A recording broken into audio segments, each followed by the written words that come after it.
La revue de presse sur GS Communication.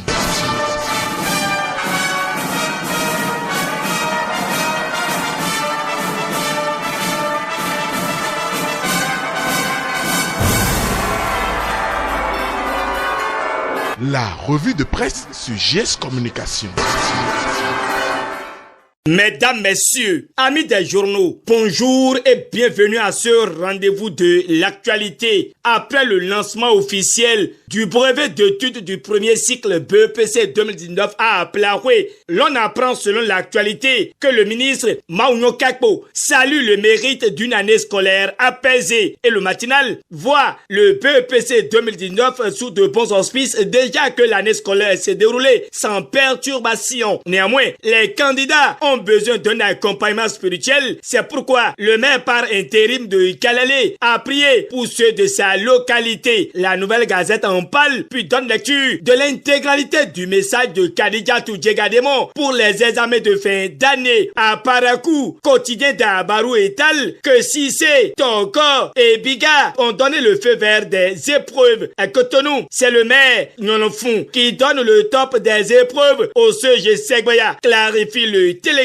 Hier, alors que toute l'étendue du territoire national vibrait au son et au rythme du démarrage de la phase écrite du BEPC 2019, le Béninois libéré, lui, était au procès de Modeste Toboula à la Cour de répression des infractions économiques et du terrorisme criette et nous livre ce qui a été retenu contre le prévenu à Porto Novo. À en croire le journal du Aboubakar Takou, le procès de l'ex-préfet du littoral, Modeste Toboula, a démarré dès la matinée de ce lundi 27 mai 2019, un procès qui a connu la présence de l'ex-ministre de la décentralisation, Barnabé Dassigli, cité comme témoin lors des débats, raconte le Béninois libéré, avant de rappeler que l'ex-préfet a été placé sous mandat de dépôt le mercredi 20 mai 2019 par la Cour de répression des infractions économiques et du terrorisme parce que cité dans une affaire de bradage de domaine public au quartier Fieillon dans le 12e arrondissement de Cotonou devant la Cour de répression des infractions économiques et du terrorisme criette. Hier, le matinal étale que Modeste Toboula plaide non coupable mais écope suivant le télégramme de 18 mois de prison ferme avec 1 million d'amende. Il n'est pas le seul à bénéficier d'une sanction et la nation étale que les sieurs Clément Dari, Salif Ouassa, René Nyamavo et Magloire Saïzonou écopent chacun de 5 ans d'emprisonnement ferme avec 5 millions d'amende. Mais c'est 5 ans d'emprisonnement avec celui-ci qui est requis contre Basile Koublenou et Basile Djossovi. Le quotidien du service public expose que ce sont là les réquisitions du ministère public Ulrich Togono, procureur près la Cour de répression des infractions économiques et du terrorisme. En tout cas, Matin Libre conclut que le sort de Toboula sera connu le 24 juin prochain. Restons toujours à Porto Novo, mais cette fois-ci à l'Assemblée nationale, et la Nouvelle Gazette signale qu'il y a plénière ce jour. Conformément au journal de Gabin Assogba, cette rencontre à l'hémicycle s'attellera pour la désignation des députés dans les parlements régionaux. Loin de toute apologie, le Béninois libéré intègre le rang de la 8e législature et dit les motifs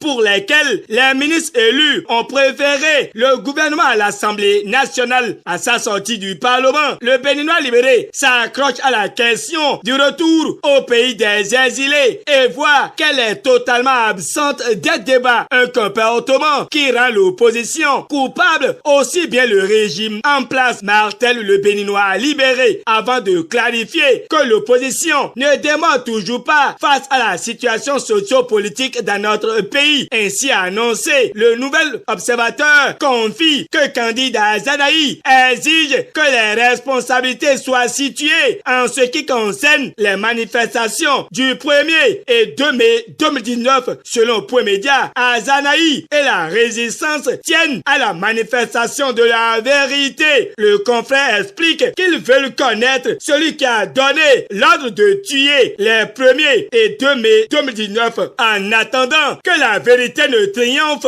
le nouvel observateur rend public qu'un député français interpelle le gouvernement sur la position position de la France par rapport à l'état de droit au Bénin. Étonné, Matin Libre se demande si le Bénin sera éligible à un MCA3 au regard de la gouvernance talon comme seigneur de la malaise parce que, en connivence avec le régime de la rupture, en dépit de leur longue expérience politique, Point Média trouve que Amoussou et Humbedi donnent raison au peuple qui leur a toujours refusé la présidence de la République. D'une analyse à une autre, et le Béninois libéré nous parle du deuxième recours à la Cour suprême contre les deux généraux déchus. Encore des soucis pour Nazaire Rounokpe et Louis-Philippe Roundéon, poursuit le Béninois libéré. Même son de cloche par le matinal qui signale aussi que Rounokpe et Roundéon sont toujours visés au-delà de l'annulation du port de grade de général. Le nouvel observateur clarifie que la Cour suprême fait jurisprudence à la Cour d'assises. La nation confie que le Bénin, avec ses réformes, inspire d'autres pays. L'Association nationale des communes du Bénin est en courbe ascendante avec la redynamisation des administrations locales. Luc Sertondier à Tropo opte pour la formation des acteurs communaux, indique le Béninois libéré. À Porto Novo, GS Communication a assisté à l'installation des nouveaux membres du bureau du réseau des spécialistes de la beauté. Marguerite Kotanou prend la conduite pour un nouveau mandat de 3 ans. Cannes Égypte 2019, Umbro va habiller les écureuils du Bénin. C'est sur cette note de la Nouvelle Gazette que Gutenberg Sohou va se retirer. En attendant de vous revoir demain, GS Communication vous remercie et vous souhaite de passer une bonne journée de travail dans la grâce et l'abondance. À demain pour un autre rendez-vous d'actualité.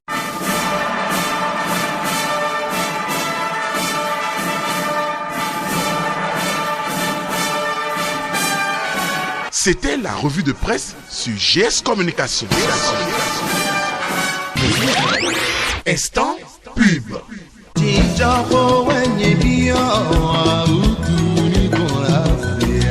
Population du Bénin et environ, un sauveur vous est né, Daniel Koussinou, alias Djanta, l'homme par qui la maladie de la prostate est vaincue, de l'hypertrophie à la dysurie, passant par la pollakiurie et la nicturie. Ces signes qui annoncent la maladie de la prostate, l'herboriste Djanta traite et guérit le cancer de la prostate avec la solution Prostac qu'il a réussi à réaliser avec le Prostac numéro 1. Fini les troubles liés à l'hypertrophie et à la dysurie avec le Prostac numéro 2. Les troubles liés à la pollakiurie et la nicturie sont conjugués au passé. Enfin, le Prostac numéro 3 pour traiter et guérir le cancer de la prostate. Vous qui avez la maladie ou qui avez un parent proche, n'hésitez pas à vous rapprocher de Daniel Koussinou alias Djanta au quartier Djeviwadon dans l'arrondissement de Ronvieux, commune d'Adiaga, ou contactez-le suivant les numéros ci-après 66 82 69 91 ou le 64